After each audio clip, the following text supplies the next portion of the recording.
My name is Geneviève Zubzitsky. I'm professor of sociology and director of CREES, a Center for Russian, East European, and Eurasian Studies. And today I have the great pleasure to introduce Dr. Oksana Chabanyuk, who is a visiting scholar this year. She's spending the entire year with us at the University of Michigan as a Fulbright scholar.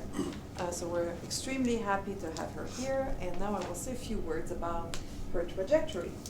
So Dr. Chabanyuk is an architect and associate professor of architecture at Kharkiv National University of Civil Engineering and Architecture in Ukraine.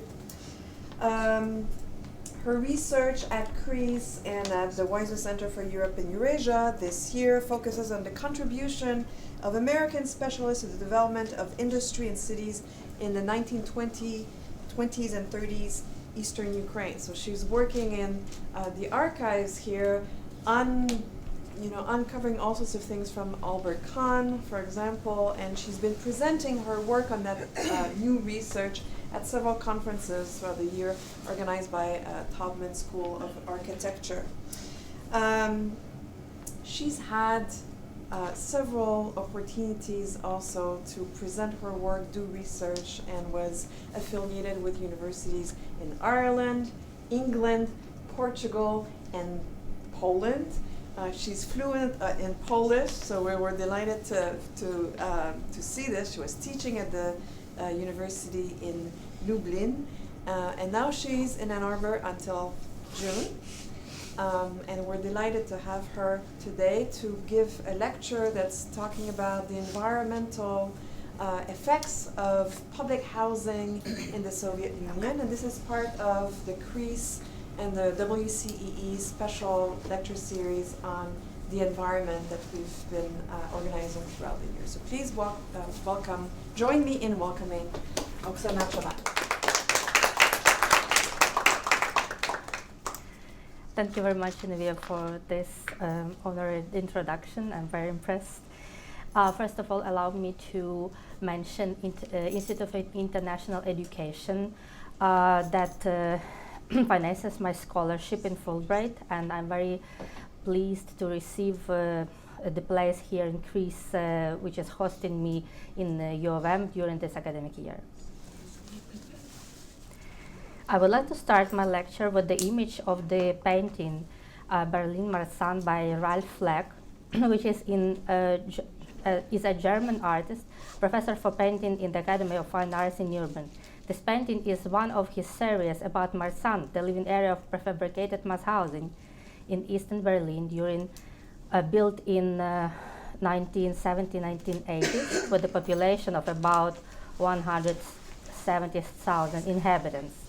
This artist is trying to use the bright and light colors in his work despite the overall monotonous architectural environment of typical housing blocks and total concrete. At the same time, one can imagine the natural environment of meadows of the historic village of Marzahn that was first mentioned as Marzahn in the beginning of the 14th century. Marzahn remained a rural site until 1976. It was transformed from the forests and swamps into the vast semi-urban landscape, and hundreds of perfectly symmetrical, monotonic, and almost identical concrete slab buildings, known as Plattenbau in Germany. Estates of prefabricated mass housing were built on its fields by order of the East German authorities. The goal of my lecture is to explore the mass housing, the prefabrication, and the influence of the mass housing of post-socialist Europe, and to show the environmental impacts which are now. I will focus on three main issues in my in mass housing, which influence on the environment, as the scale of the post-socialist mass housing, its inhabitants as the users of the living environment, and the challenges of urban renewal, which are increasing the environmental impacts. The presentation will analyze these environmental changes which began in the cities of post-socialist Europe after 1989 and the post-Soviet urban environment in 1991. The challenges of Inhabitants' participation in urban renewal strategies has slowed urban development in these cities. During the last 3 decades of post-socialist transition, the living environment of prefabricated mass housing has faced redevelopment changes due to social, political, and economic change.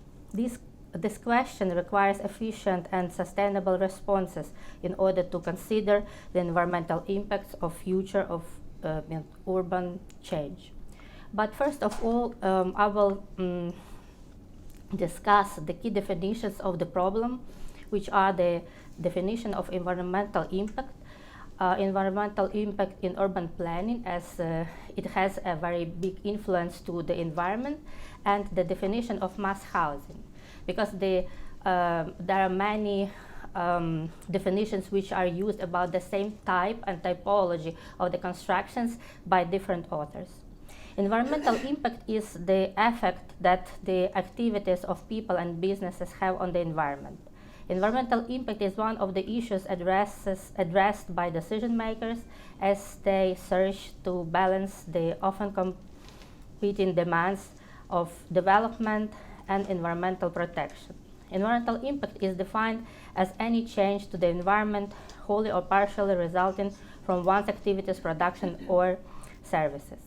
How does environmental impact work in urban planning and urban development?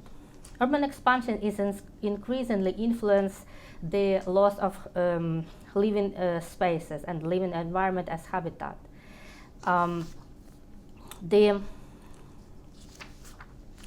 balance between the urban development and environmental protection becomes of mutual necessity in the growing contemporary city, especially if we consider effective use of the urban territories, rehabilitation of functions of urban degraded areas to other use.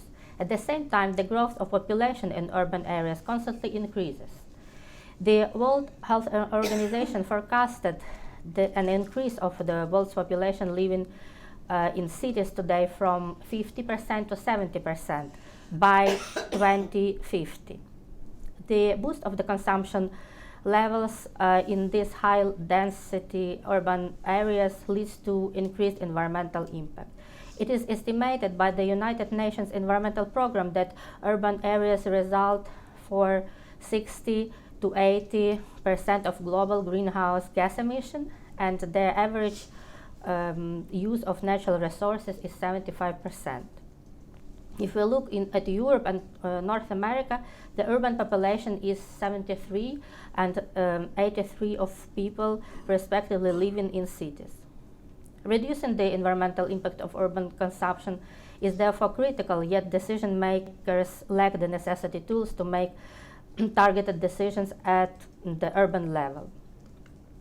I will focus in this lecture on mass housing in post-socialist Europe in contemporary urban environment.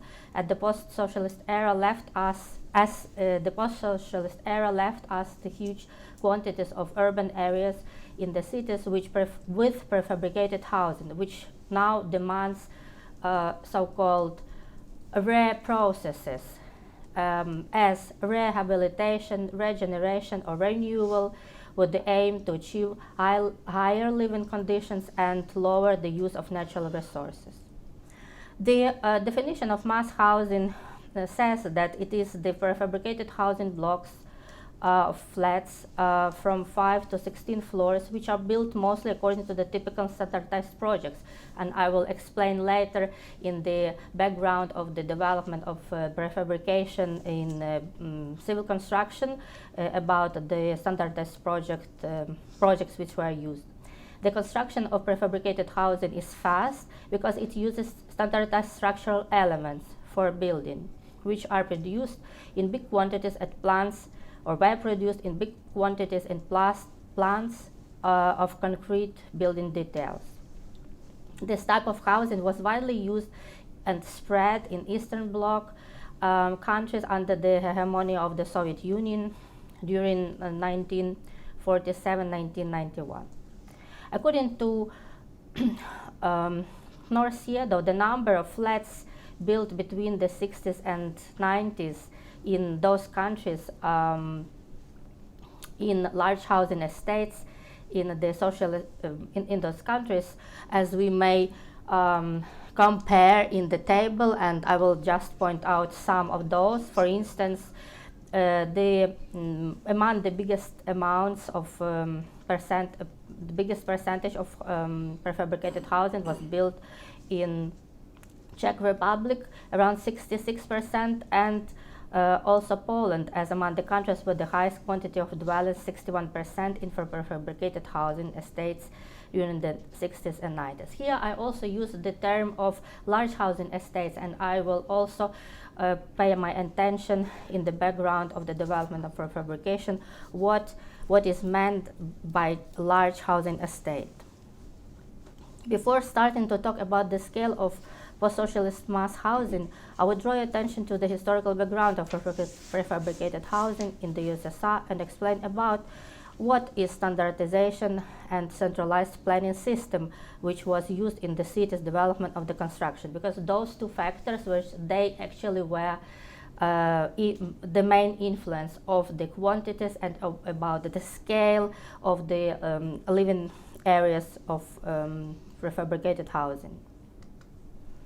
The beginning of prefabricated housing construction in the Soviet Union was in the 30s, when the few industrial technologies were implemented into practice by means of German architects, amongst them and Ernst May, and also influence of American architects and engineers, amongst them the Austin company, which built the one of the first settlement for workers in Kharkiv near the industrialist plant, but also the influence of the foreigners here and the broad technologies is about the standardization itself, because it was already used in industrial plant construction abroad, in the USA, in Germany. So that's why this moment of bringing just standardization as it is also influenced then to the housing construction. And this small moment of history of the first 5-year plan and about the involvement of American engineers and architects, I'm doing the project now that mentioned Professor Genevieve in the introduction.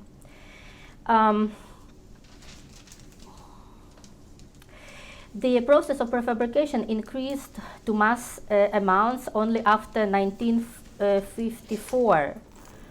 And actually this date, this moment, is not widely explained in the literature. So it just every resource, every literature in the of the time of the USSR just stands this date.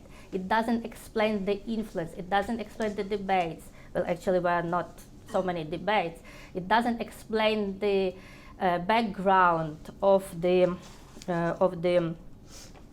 process. Actually, the explanation that was brought to the audience was very simple.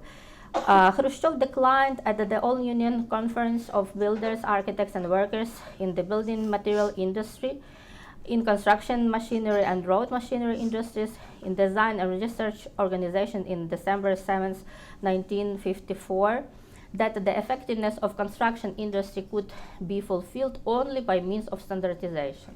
That is became necessary to minimize the amount of building types for the construction. The details and the constructive elements were set to catalogs. Actually, he declared also that we do not need beauty, we need just the simple, cheap type of construction. Of course, that made the influence and brought the results that many people actually were in need for the apartment, flat, or just place to live, and that solved the problem, because many people were living just in huge apartments but were occupying one family in one room, so-called kommunalka. The strategy of prefabrication aimed to have the smallest probability of non-standard decisions in design and construction of buildings, to design the smallest amount of projects from typical elements, to use typical projects, so-called serious projects. So it means that the projects were used and duplicated, and I will also have the slide about those kind of serious projects in the cities all over the Soviet territory, to centralize the design activity in state design institutes. And here I will also would like to add that the organization of design institutes, as I see now studying the archival documents, was brought as well by the foreigners, because the firms, for instance, Albert Kahn had, at the moment of 30s, he had a huge, really huge firm that was divided into departments, and there were chiefs in the departments. So this system was absent at the USSR at that time. So that's also an interesting connection of the influence. Nevertheless, the centralized design and construction industry developed the approach of typical project during 1954 till 99, especially in mass housing. This approach was based on the implementation of more complicated typology of panel housing, their parts and elements in centralized design. It is important to clarify the ideological principles of socialism integrated to the development of residential areas. The planning typology of residential areas in post-socialist city was strictly organized according to the socialist ideology implemented in the administrative planning design. So administrative planning was in every type of activity, in every field, thus as well in construction and design. And it influenced that the art as architecture lost the names, because the state administrative planning, it didn't recognize the names. It actually had, but there were very few. There were in Moscow. There were almost very small amount of people. The planning design of residential areas during the Soviet era embraced the next principles of socialist ideology. Administrative totally centralized urban planning, as I mentioned, which had to be performed only through the state design institutes. And here we can see how the organization and the discussions were between the people. The residential areas were designed according to the free planning, so-called system and micro-districts division. So in Russian, they used the term mikrorayon, and we can trace that some authors of the paper still use this term as transliteration. It means micro-district, but actually the Soviet theory substituted in this moment substituted the term of neighborhood or community to another type of planning. Common facilities, kitchens, canteens, baths, etc. in the communes, especially in the 30s during the early Soviet period.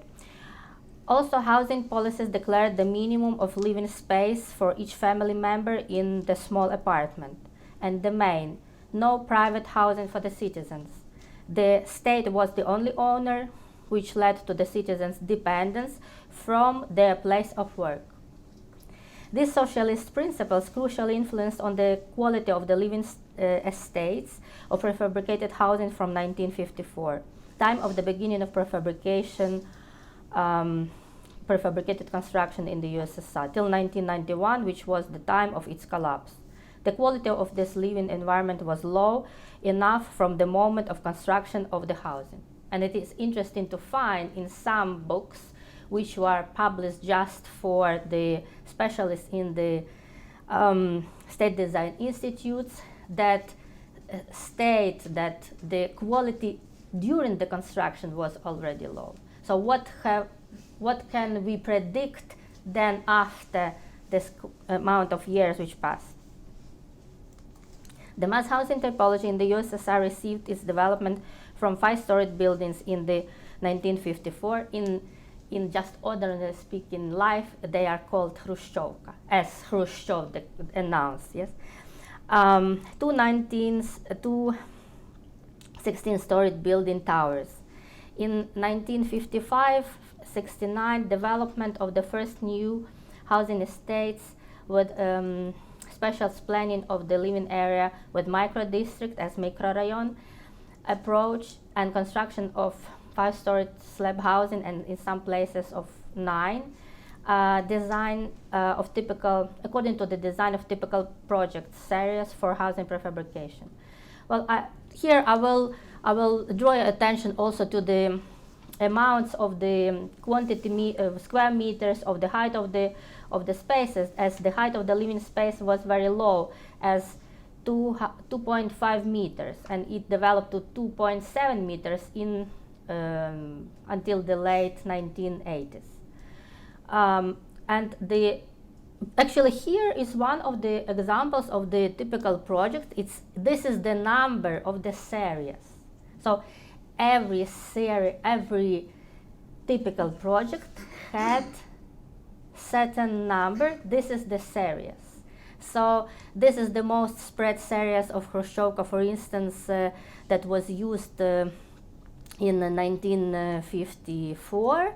And here with this colored plan, we can see the amount of one room apartment to 3 rooms apartment. But I have also to explain that the count of the rooms it differs from those from that count that is widely used abroad, because when we are talking, for instance, 1 room in the apartment, it doesn't mean that it has 1 bedroom. It's just 1 room. It's just 1 room for the family.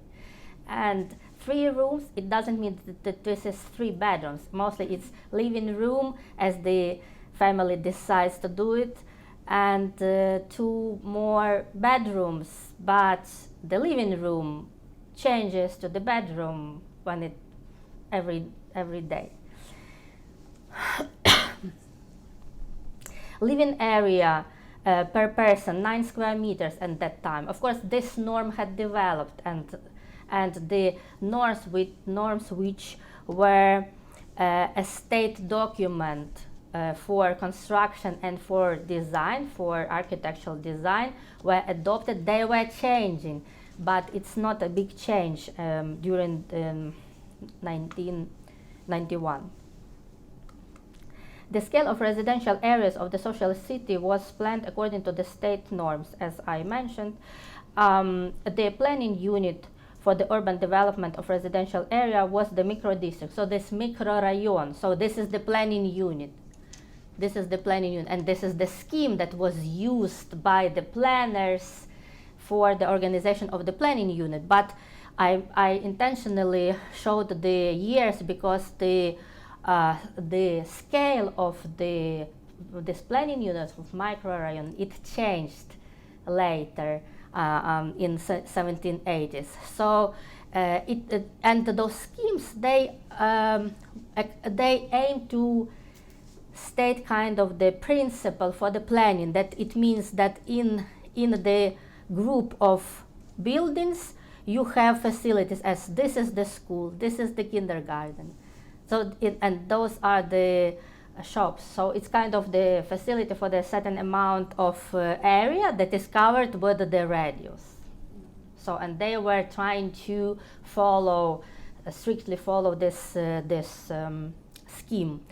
And also here you can see that the kindergartens or the schools, they are the same, and then they are not here the same sketched because it's just the scheme. They were really the same because they had also the system of typical projects, but for public buildings and for education. The planned quantity of population for such micro-districts or microrayons was defined in the state norms, taking into consideration the size of the city, small, medium, or huge, so according to certain qualification. For instance, according to the state norms, the micro-district in a city that total population is from 500 to 1,000 citizens had, so it's million, 500 to million. The had to be planned for from 12,000 to 20,000 inhabitants. So it means that here you will have from 12,000 to 20,000 inhabitants. With the density, okay, I will skip the density. The open free spaces between the housing blocks served to fulfill the norms of natural isolation of dwellings, but functionally were not fully occupied and caused appearance of big empty spaces. And that problem still is on.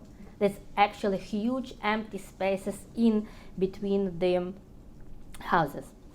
1970-1989, development of living areas of mass housing estates using different shapes, using regular perimeter as also linear type and non-regular combined planning types. So it means that the design of building blocks and semi-blocks. So it means that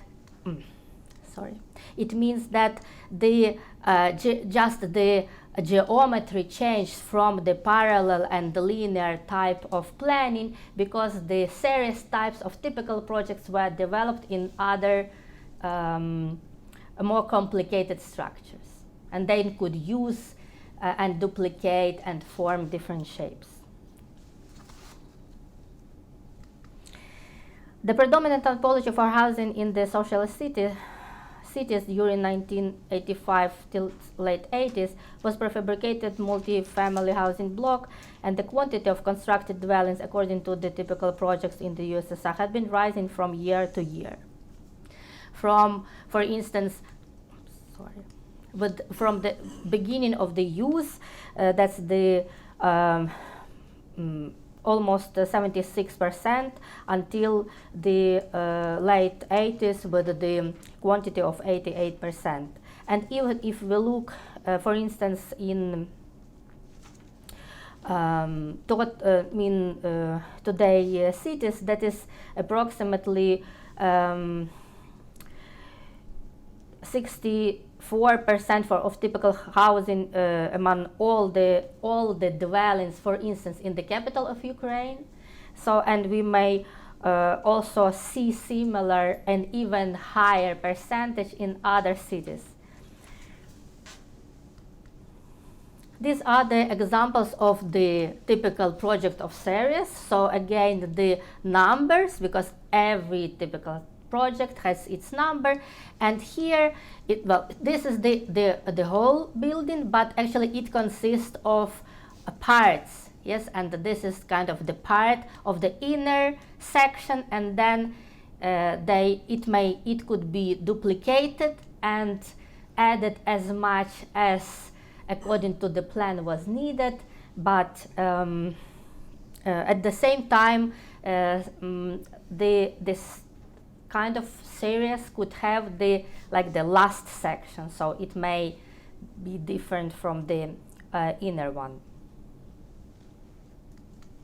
Utopian ideas of socialist planners were not realized all during the housing development, because they were also declaring the pedestrian microrayon, pedestrian microregion.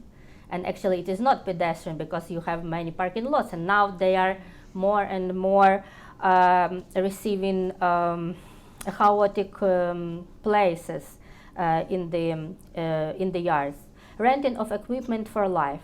Well, yes, there were the places that during certain years you could rent some equipment or even some glasses or plates for your house. Fully equipped flats, no, it was not done. It was just the imaginary that fully equipped flats could exist. And kitchen commune. In the early stage of housing development in the USSR, they used also the communes, but the kitchen commune then, just the kitchen as the canteen. The canteen was used and was among the typical projects as well. The scale as the amount of post-socialist mass housing in Eastern Europe occupies the 1/3 part of the cities in the form of microrayons, among other typologies of buildings as mixed housing in the spots of new housing towers, and family housing. The functioning of the contemporary living environment in the design areas embraced the informal self-organizing process. So now it has the influence of self-organization of the inhabitants as informal retail trade places or or changing of the living function to the trade. That actually during the last 25 years of post-socialist time. Large-scale housing estate, I would just show one of the case. This is Saltivka, is the biggest living area in Kharkiv, which with large panel multi-storied housing developed during the 70s and 80s in the northeastern part of the city. The territory of the living area occupies actually a very huge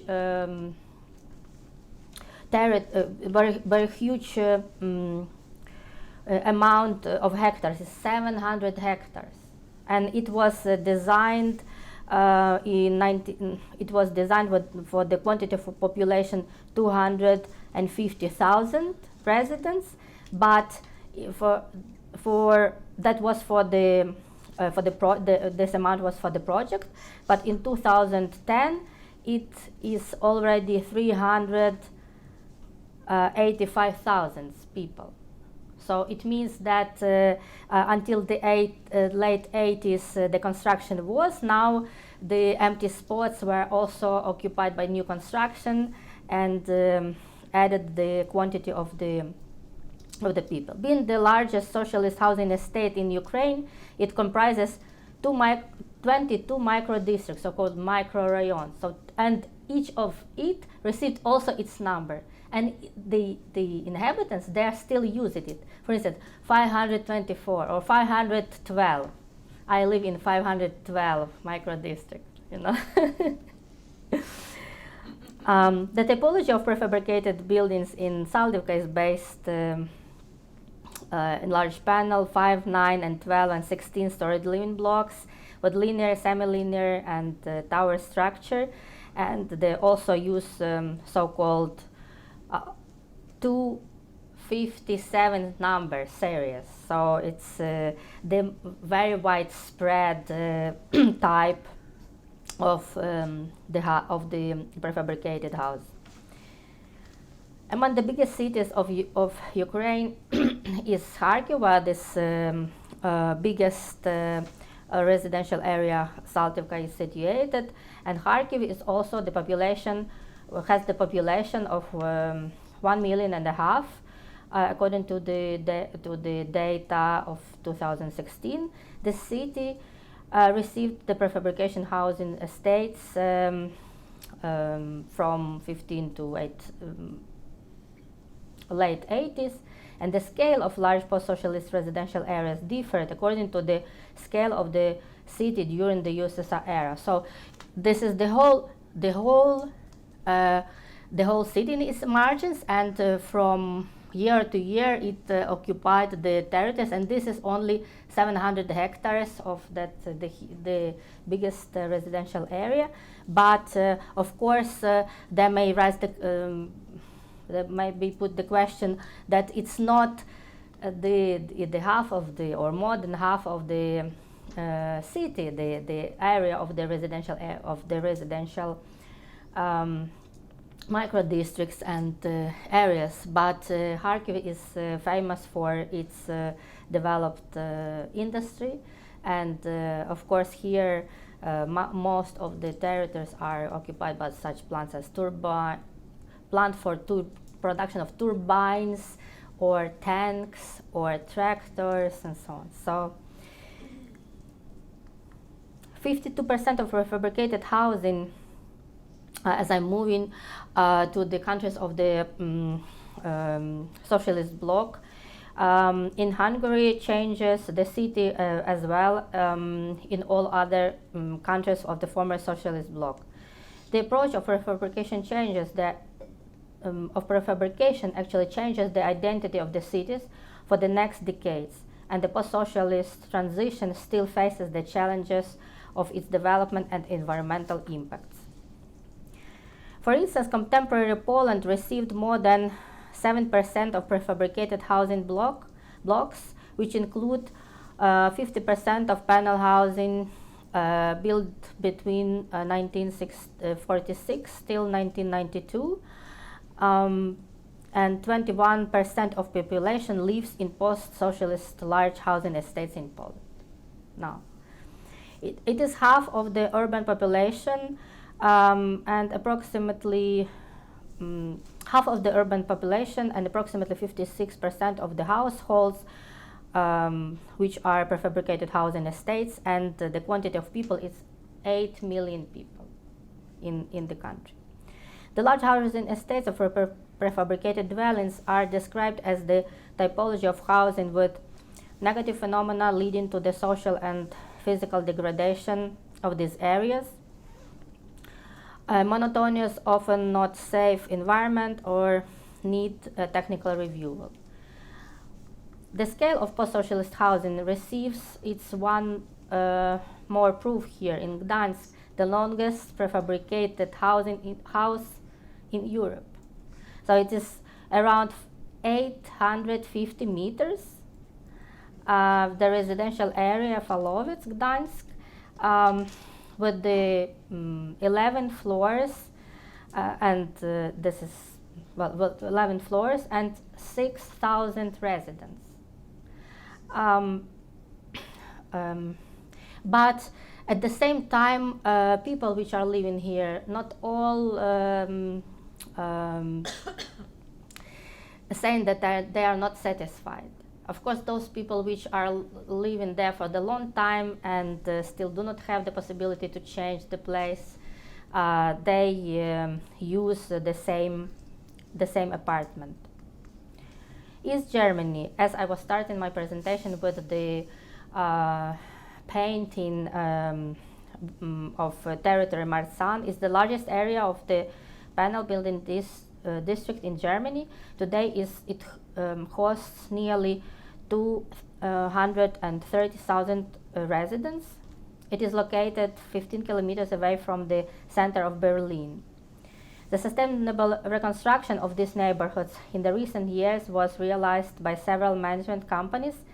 The district center is dominant in this area, and closer to its peripheral parts, we can find lower density with the access to the green spaces. So built during 1977 and till 1989 for about 175,000 residents.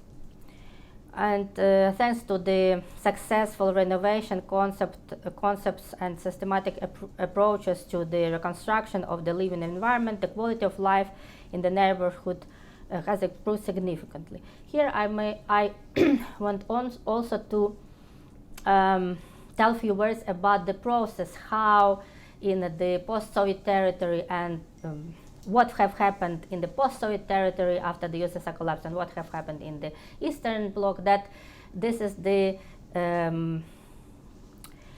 what mechanism was taken for the privatization of those flats. So in the post-Soviet territory, each resident of this kind of prefabricated housing received the right to privatize his own apartment.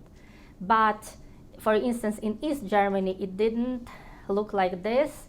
The amount of the actually it's the rental housing, and that leads to the easier way to renovation, because it's easier to do the renovation of the building if there is one owner, but not the 6,000 owners in the apartment. One more residential area in Eastern Germany that we will have to look closer to the transformation which were done by the reconstruction of prefabricated housing, built in 1964 to 1981. This is the Halle Neustadt, founded as Halle West, has been an independent city till 1990, but after the dissolution of GDR regime, Neustadt was reunited with the rest of the city. Since 1990, the population has dropped dramatically. Half of the social infrastructure was closed, and about 10% of dwellings have been demolished. But actually, there was the reason that the people were actually moving from this kind of dwelling. So then the owner of the blocks of the houses had the possibility also to use a different approach to renovation, and we'll also look on those projects. Today, some of the 22-story towers are empty and require urgent restoration. These abandoned buildings express the negative image district and the urban development disadvantages. To conclude, the scale of the mass housing influence on the expansion of the cities. This is the expansion of the cities, the scale of the neighborhoods as microregions, scale of prefabrication, and it received in different countries different names as plate or plateba or duja plita. Quantity of inhabitants, that is the territory of the area, and urban planning principles of microregions and mass housing. This leads to non-efficient use of natural resources and problems for the participation. In post-socialist transition in post-Soviet countries, post-socialist transition in post-socialist countries caused the micro-scale changes in the residential areas. Those changes here, which are those are the cases from Ukraine, but we may see the same approaches until Georgia. This is the so-called self-insulation of the apartments by the owner. So it means that people actually, why that happens? The bills for the heating are very high. They want to save the money. They want to use less energy, but it's not possible because the equipment is very old. It doesn't allow you to adjust the temperature in the rooms. So it means that actually the centralized heating system also doesn't give you the necessary comfort in the houses. So the owners, which may afford, they are trying to do that, but not literally by themselves. They hire the firms that do it, but they pay and they decide by themselves. So it means that then here, for instance, the concrete plates, yes, so this is the with the tiles, and they put the insulation, they start using the colors, and it's kind of patchwork that is happening. But the changes are also, well, this is the widespread problem, but there are also some pilot projects which are dealing with this. And also one more proof that even if we scan or do the infrared images of the building, we can see that insulation solves some problems, but it's not. Just the patchwork insulation doesn't solve it. And also one more change that I want to pay attention. It's very not simple, but unpredictable. After 2000, some businesses were trying to receive the rental places for their businesses, and they were buying the flats in the ground floor apartments and were changing the function, not by themselves, but they received the permission from the authorities to change the residential function to the commercial function, and this is not regulated at all. Actually, the mechanism is not regulated at all. The problem So as I told, that the patchwork installed insulation of the facades by the owners of the apartments doesn't solve the problem, and this question is on the table and is used in the pilot projects of retrofit renewal, which were started by the German organization. So in Ukraine, it is Deutsche Gesellschaft für internationale Zusammenarbeit. It means German Society of International Cooperation. It's actually the GIZ. It's a very big international organization which is led by Germans, and it is widely spread around the world, and they are having the headquarters in the post-socialist countries and the Eastern Europe as well. They started the renovation for the energy efficient flagship project with the support of German Federal Ministry for the Environment, Nature Conservation and Nuclear Safety, and they were dealing with the huge calculations. What the basis of the problem? What is the heating system?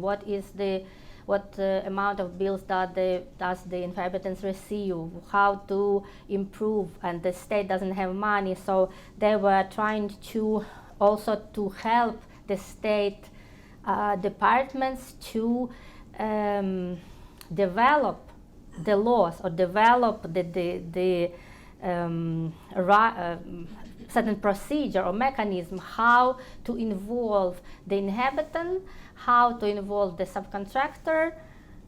I will put to this how to involve the inhabitant, the residents, how to involve the contractor, how to involve the some amount of money from the banks. Actually, the banks are giving the loans to people in post-socialist countries with very high percentages, so they were negotiating how to make the percentage lower in order to be affordable for all the residents, and also how to they were dealing with the state energy efficiency agency to start the projects, and actually on the previous slide, I would skip here.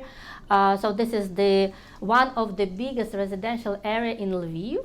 They started the pilot projects here of the putting the insulation to the buildings, but there also there are difficulties because not all the people are aware of all the details. They are afraid to. Some of them are afraid to take loans from the banks, but they understand that in few years they will receive the lower the save of energy or the save of money, so they have to take the step, and this is kind of many contradictions.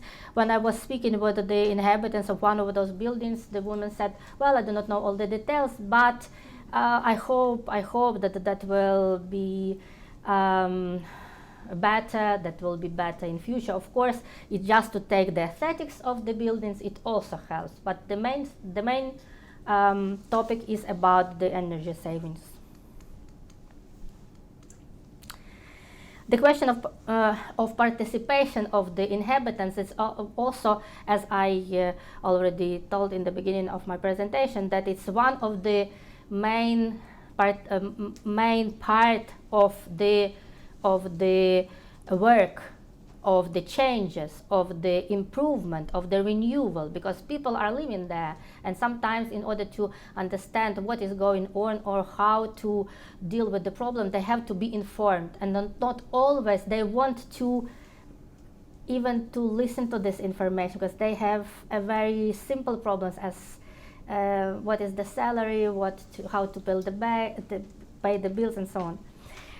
But this question of participation is not only difficult in post-Soviet countries, it's also the post-socialist bloc as well. The question of participation, for instance, in Poland is more developed than in post-Soviet countries, as participatory strategies here include the laws. They adopted the laws which by means of which they may use the participation of people in certain stage of the development or certain stage of the construction. And also participatory budgets started to be used in Poland from 2011. It means that the citizen may apply with the project with certain even just small projects to improve their environment or the green zone between the buildings, and if the project will win, they will receive the money to fulfill that project. And also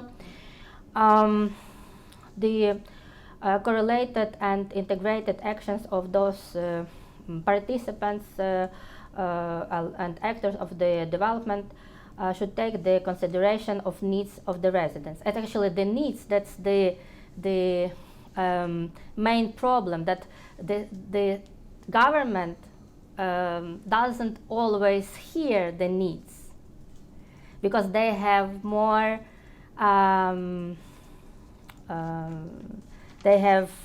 more important problems to solve, for instance. But if we will talk more deeply about the participation, Slovenia, for instance, tries to develop the involvement of participants, of inhabitants at the neighborhoods in the cities, and this movement is supported by NGOs. One of the NGOs that actually they did very many projects dealing with the people. It is Prostor is amongst them, and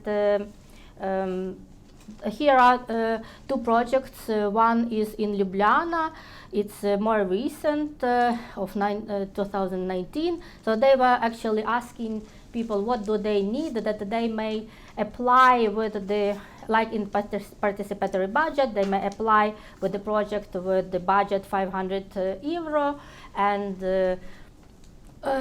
receive the materials which they may use for the improvement of the environment. And also one more community, that is the project Savsko Naselje neighborhood, integrated urban regeneration by building a local community. So with this project focuses on the community as much on the community as it does on the space, through several smaller projects and events in collaboration with 3 other associations. They are giving local residents some possibility for revitalization of public space, and their work serves as the best practice examples in Ljubljana and in other Slovenian cities. I'll skip this one. During the last 3 decades of post-socialist transition, the living environment of prefabricated mass housing has faced development changes due to social, political, and economic change. The most important work is to decrease the negative impact of mass housing on the environment, is to use green retrofitting, and to lower the low-cost activities, for instance, for the installation or high-cost activity of renewable options, have the most positive environmental impacts.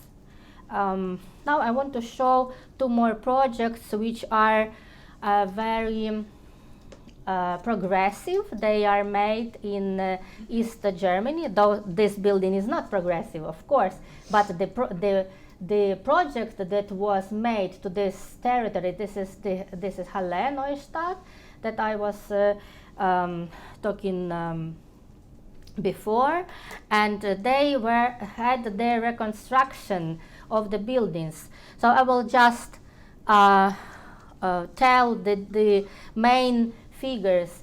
As I told, that the residents were leaving their environment because of the low quality of the areas, and the owner was not the one owner of the apartment, but the owners of the building. They had more free possibility, not free possibility, they had more possibilities to invite architects for new concepts over the reconstruction. And there were calculations, for instance, that not this kind of bigger reconstruction, but just the insulation projects, they are of course, cheaper than other ideas which were announced for instance, in Moscow, in Russia, that it's better to demolish five-storied prefabricated buildings than to build a new apartments. But the new apartments are much more expensive. Those people which are living there, they will not afford that, so they have to move, how to move, and so on. And Moscow, for instance, announced the project which predicted to build, so to demolish and to rebuild for 1 million people. So, and it's very complicated just from the engineering point of view, where to move the people and what to deal with all of the economic questions. So here,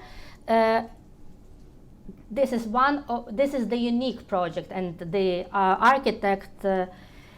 architect's office, Stefan Forster, he did several places in East Germany with this kind of approach, but the main figure says that energy savings is 58%, and the Germany has the law, the regulation for energy savings that is 30%.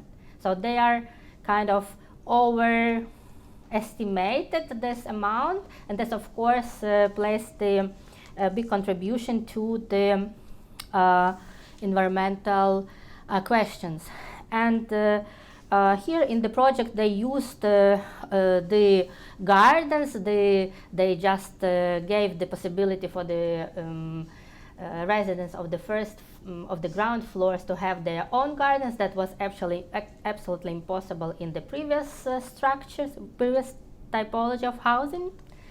And one more project of his firm in Linfield that also had the same approach of, well, reconstruction that actually led to the less quantity of flats, but that didn't need so much.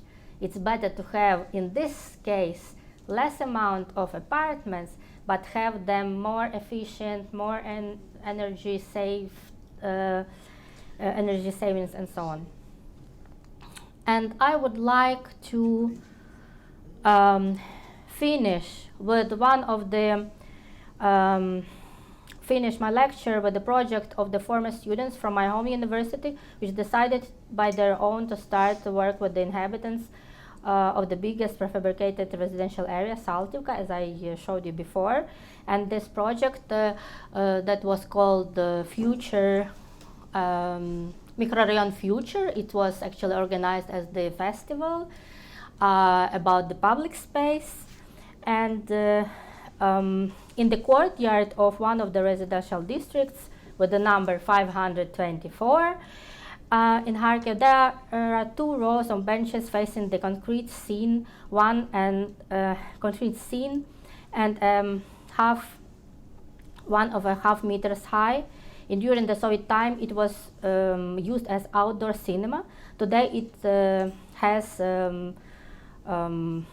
long been unclaimed. And during this project, that actually were trying to involve the citizens of the yard. But there was an interesting story that adults actually were not so much interested in the involvement. But that was the time of holidays at school, summer holidays. So many people in the yard, and many children in the yard, and they were kind of main participants of the project, and were helping. But also, so those are 2 students which were organizing this event. That they were making also the activities for the renovated scene and the film screening. So the whole program for 2 weeks was taking place, and as you can see, well, for instance, this is an interesting sketch. That was the task to show your home.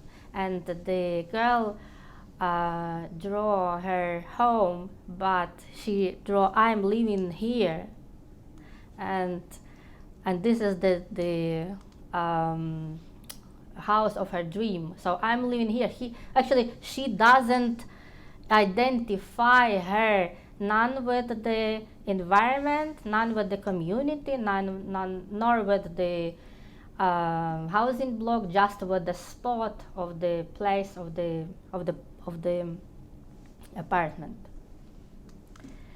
Allow me to conclude in the small project as the efficient environmental impact requires efficient and sustainable responses for future urban change.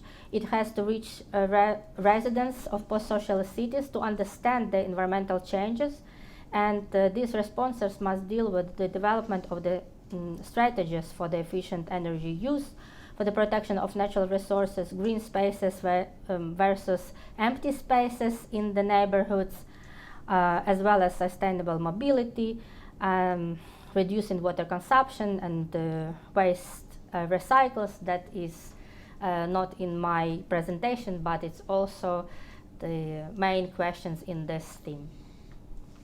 Thank you.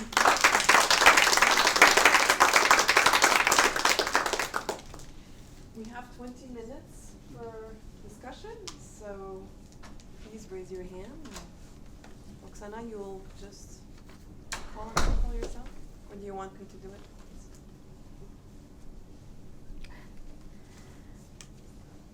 Okay, thank you. Well, the buildings, I'm curious, the 5, 7, 11-story buildings, and some are taller. I don't think you ever talked about elevators. Do they have elevators in any of those buildings? Yes, of course, I didn't pay attention to those details because it's actually the planning of the building. So the 5-story buildings, they didn't have the elevators because the state norms for the design and construction didn't predict this in this kind of dwellings. But those which were higher than 5, from 6, but 6 was not popular in those living areas. Not popular, not spread. It was not designed. From 5 floors, the next project was 9. So it means that there you have already the elevator, and when the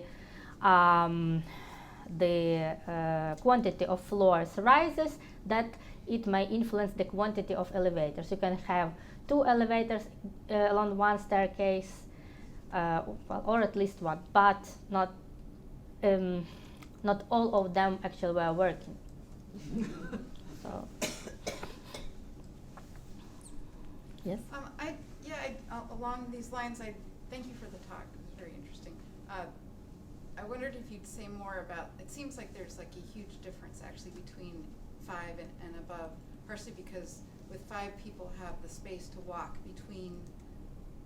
through all the floors. You know, this is the critique of the higher buildings is that on the elevator you go past all the other floors if the elevator is working, and down, so that there's space to meet the neighbors in the walk-ups. And I noticed that in the buildings that are being redone, they're all the smaller, not the higher than 5-floor buildings. And I'm wondering if you have examples of buildings that they have figured out how to reconstruct, especially in wealthier, more Western part of EU, because there's all this EU money for the insulation, sure, as opposed to non-EU.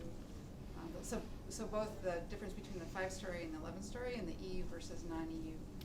Yes, your question is very, very interesting. Of course, I didn't have time to pick up all the examples, and you are right that, for the first, let me start from the difference between 5 and more. So there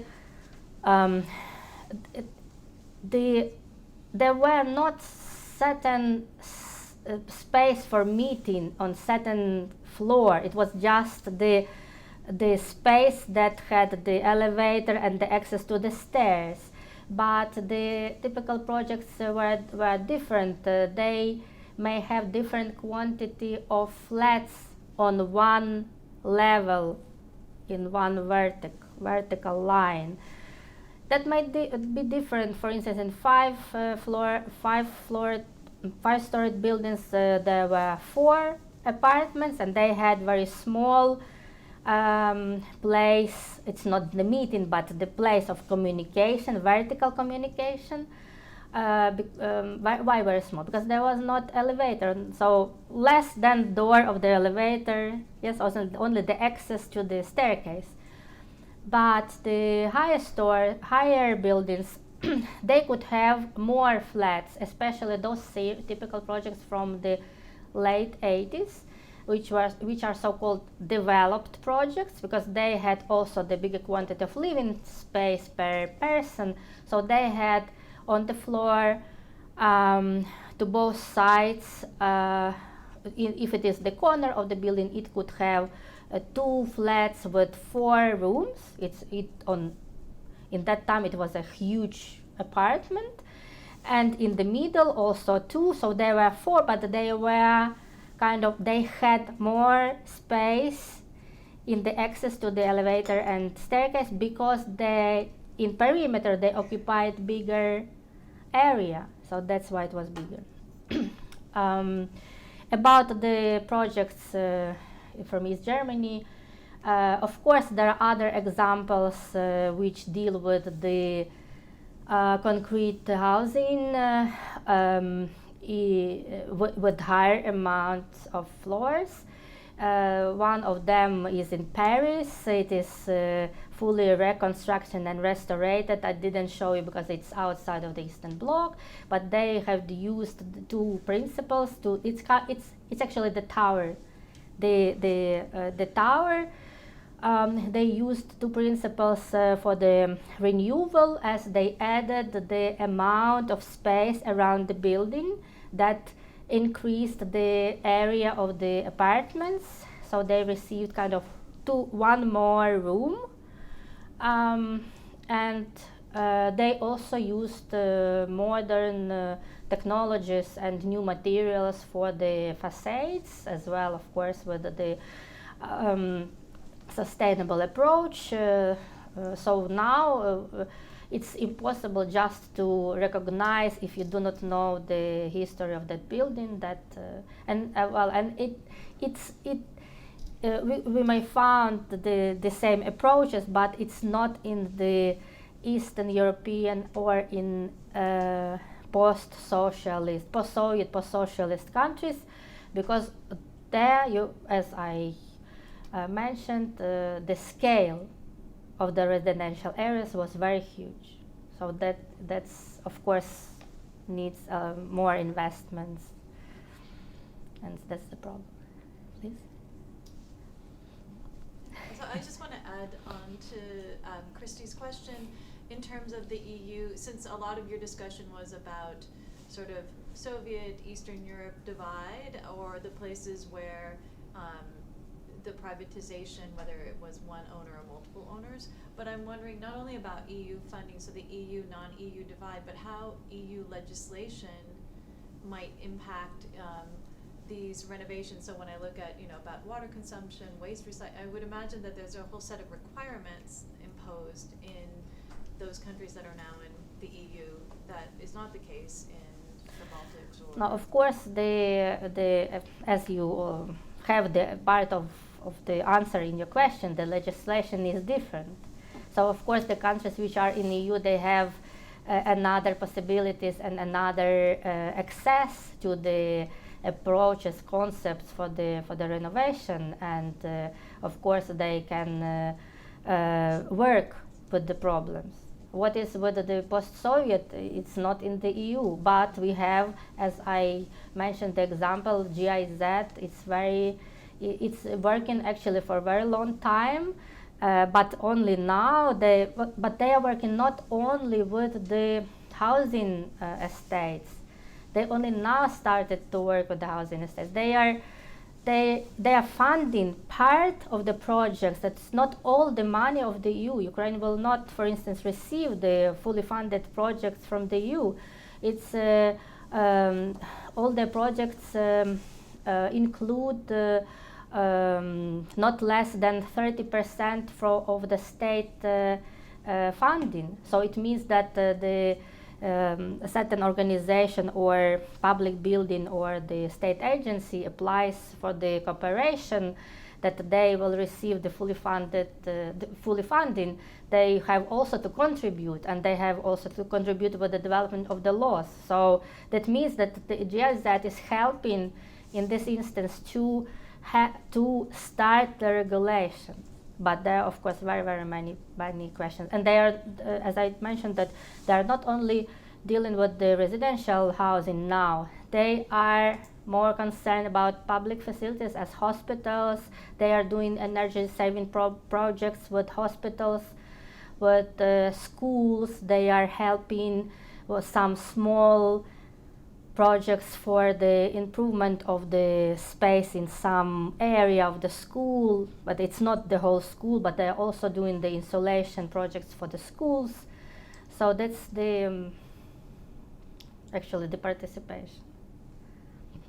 Yes, please. So I have a question about sort of what you think of as if you were going to spend a fixed amount of money renovating one of these, what an ownership model might be that would lead to the sort of best outcomes. I've seen these in China, I've seen them in St. Petersburg, and it's just really fascinating to see how the same thing ends up completely different. And I've seen ones that are terrible, and then I've seen ones that end up really nice. And the ownership models in China right now, like they've gone from completely public to private, and you know, these beautiful places where people actually used to play and hang out are now all parking lots, and really dangerous for kids, where it used to be where everybody took their kids. And so I'm kind of trying to understand what you would see as an ideal model where there's some sort of collective maintenance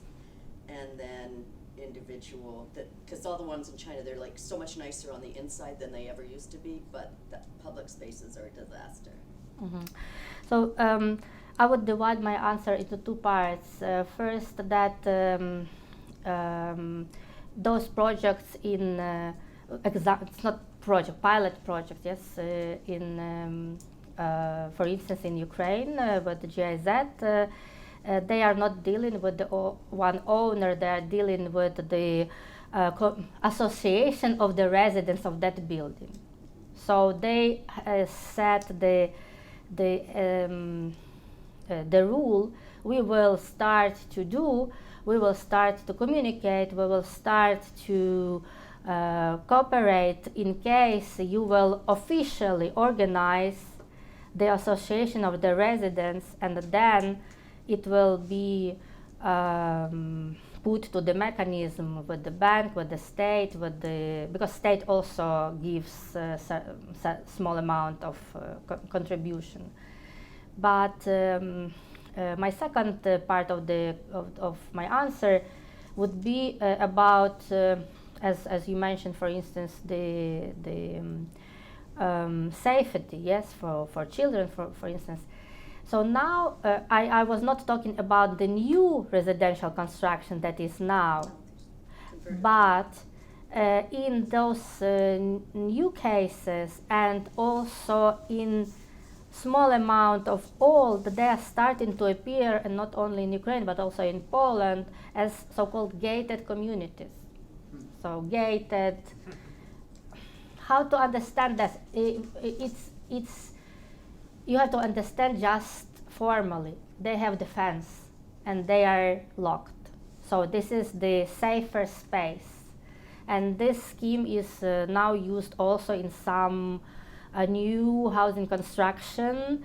Even if you have the tower, you have the locked playground and you have the access with the key to the playground, and nobody from other communities will not come.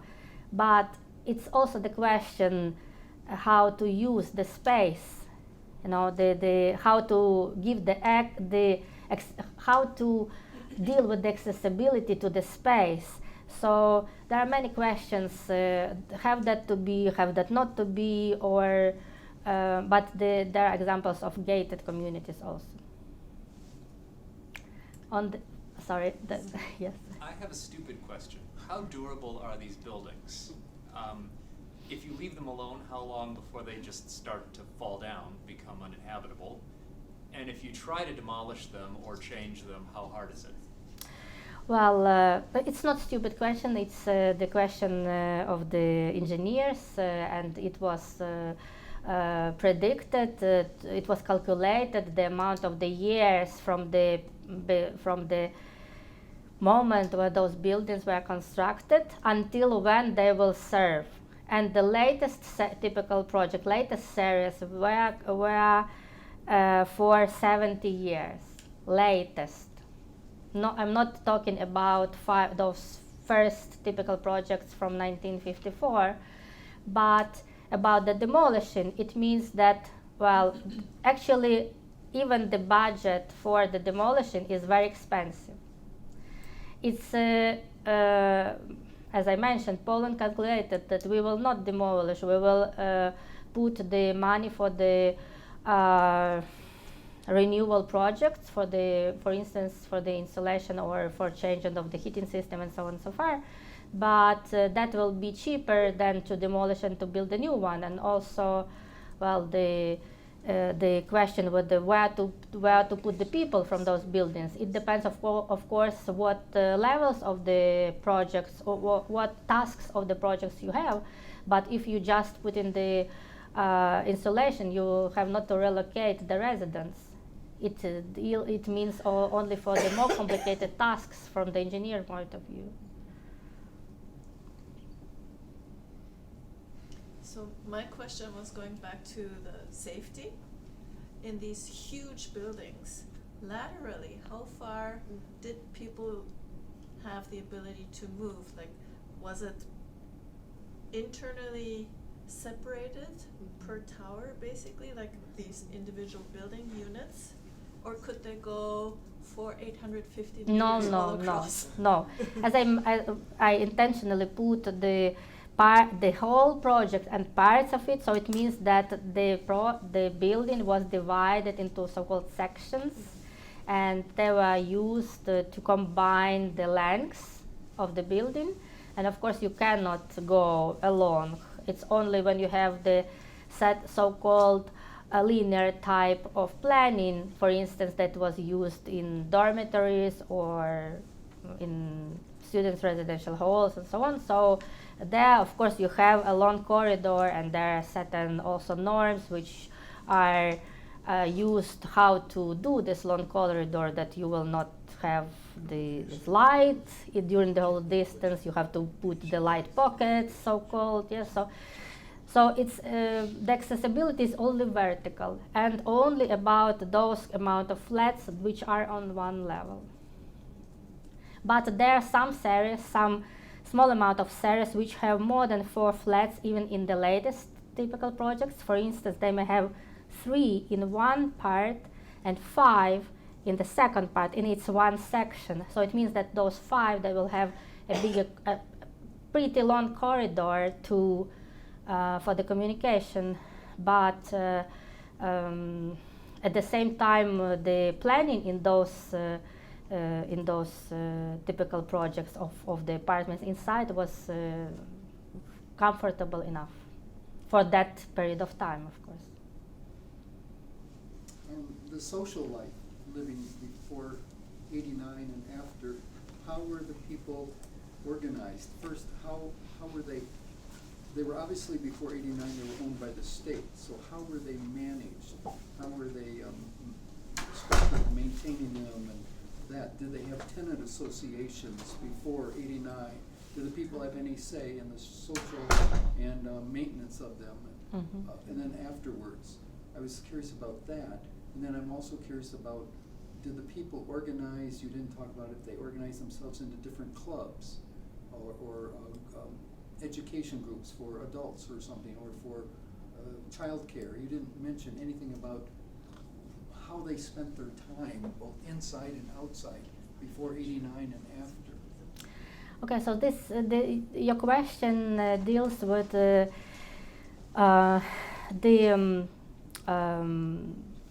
actually the ideology that was put to the planning. I just mentioned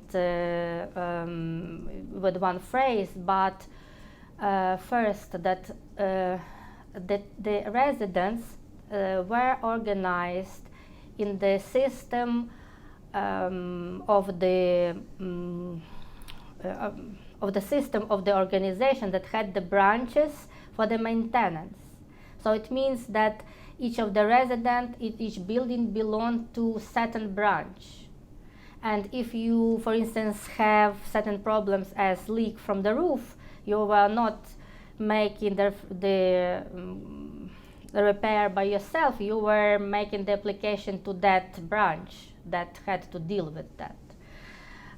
About the child care, well, it's about the, well, the residents were not organized as to organize themselves, kind of child care. They had the system of facilities in microrayons with a certain radius. So it means that they had not far than 5 minutes walk the kindergarten from their house, from their apartment. They had not more than 10 to 12, 15 minutes walk to the school. So it means the system of service that was put as the socialist ideology. Have I asked, or may I add something? To conclude. I'm sorry. May I? So thank Okay. you so much, Dr. Chabanyuk, and thank you everyone for coming.